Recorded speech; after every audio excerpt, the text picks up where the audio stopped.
que os monarquistas, então, não fundam o Partido Monárquico e disputam eleições e seriam, se tem essa preferência, colocados por eleições naquele lugar?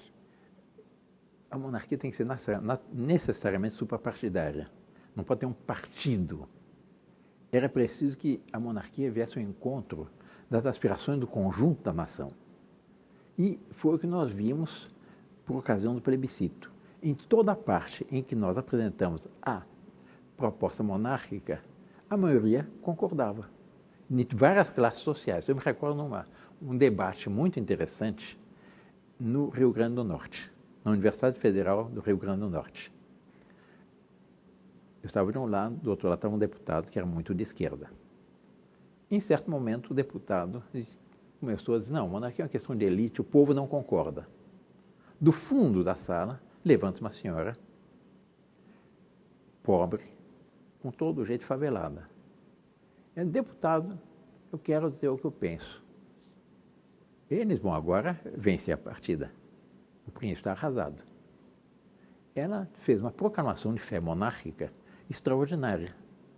Existe uma corrente jurídica que diz que a forma de governo atualmente é cláusula pétrea da Constituição.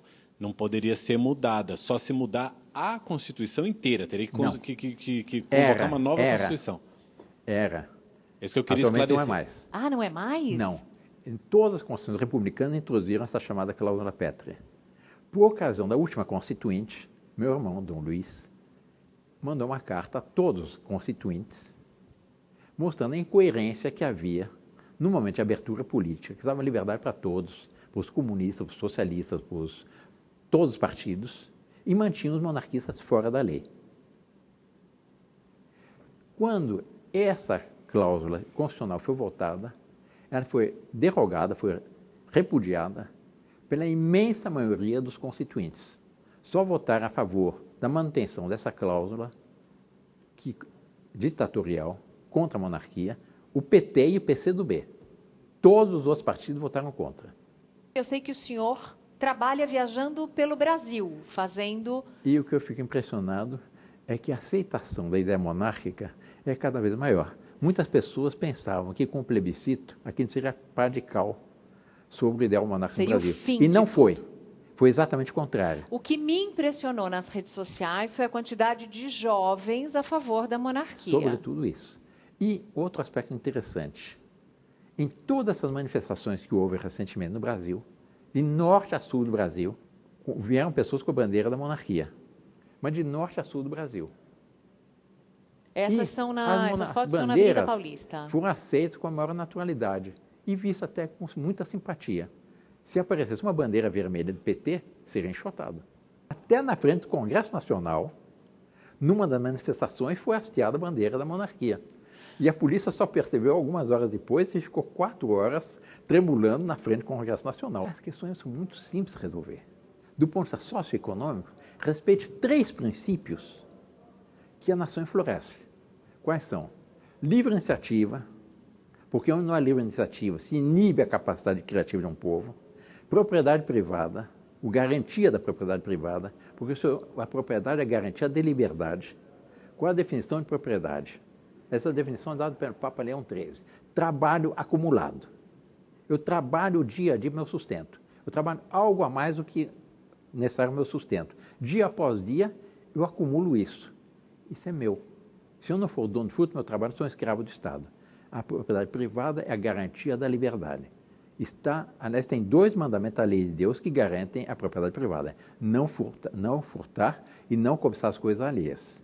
E o terceiro princípio é um princípio de subsidiariedade, que é um princípio que estabelece o Estado mínimo. Quer dizer, o Estado só deve fazer o que o conjunto da nação não for capaz de fazer por si. E o que só o Estado é capaz de fazer? Justiça, segurança externa, segurança interna, a diplomacia. O resto, deixa a livre iniciativa fazer. Educação também? Educação, o Estado deve garantir a todos a necessária educação. Saúde. Mas também deixa a livre iniciativa. Saúde é a mesma coisa. A saúde é a mesma coisa. Eu lhe dou um dado. Os custos da saúde pública. em comparação com os custos da saúde privada.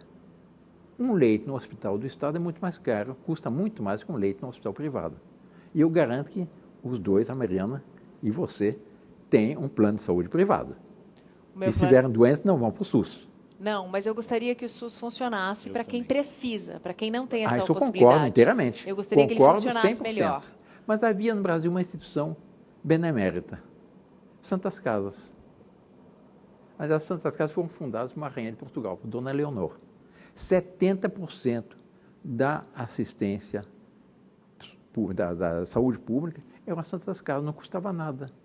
Compare o que eram as Santas Casas, quem conheceu o interior do Brasil, quem conheceu aqueles tempos, como eram recebidos, os doentes, os pobres, recebidos com amor. Com amor. Porque eles viam naquele enfermo um irmão em Nosso Senhor Jesus Cristo, era um filho de Deus como eles.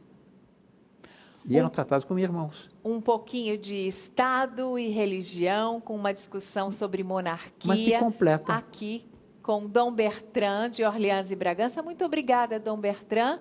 Não é sempre que a gente tem uma alteza imperial e real no nosso estúdio. Muito obrigada pelo privilégio de ouvi-lo e agradeço de o convite. Conhecer o seu ponto de vista.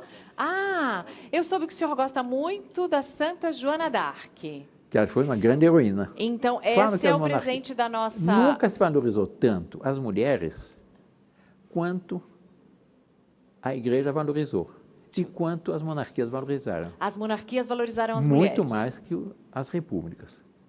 Muito bom. Com isso, eu sou obrigado a concordar, tá, gente? Muito mais do que as repúblicas, a monarquia valoriza as mulheres. Essa é uma imagem da Santa Joana d'Arc, que ajudou a libertar a França, mas depois foi traída e entregue aos ingleses, né? Aos ingleses, exatamente. Queimada na fogueira mas como uma bruxa. Eu bruxa. faço uma pergunta apenas para completar a questão das mulheres. Sim. A maioria dos brasileiros conhece o nome das suas imperatrizes, que eram casadas com Dona Leopoldina com Dom Pedro I, Dona Teresa Cristina, casada com Dom Pedro II, e a Princesa Isabel. Eu lhe pergunto, algum brasileiro conhece o nome da esposa do presidente da República? Da Dona Marcela? Bela, agora a Dona Marcela que está saindo na televisão. Mas alguém se lembra? Dona Ruth Cardoso. Dona Marisa Letícia. Dona Marisa Letícia. Sim, mas são poucos. Mas vai um pouco mais atrás. Quem foi a mulher vencedora de... Tinha uma linda, Teresa Goulart. Linda. Mas ficou tão pouco tempo, né? Ainda bem, né? Ainda bem. Dom Bertrand de Orleans e Bragança.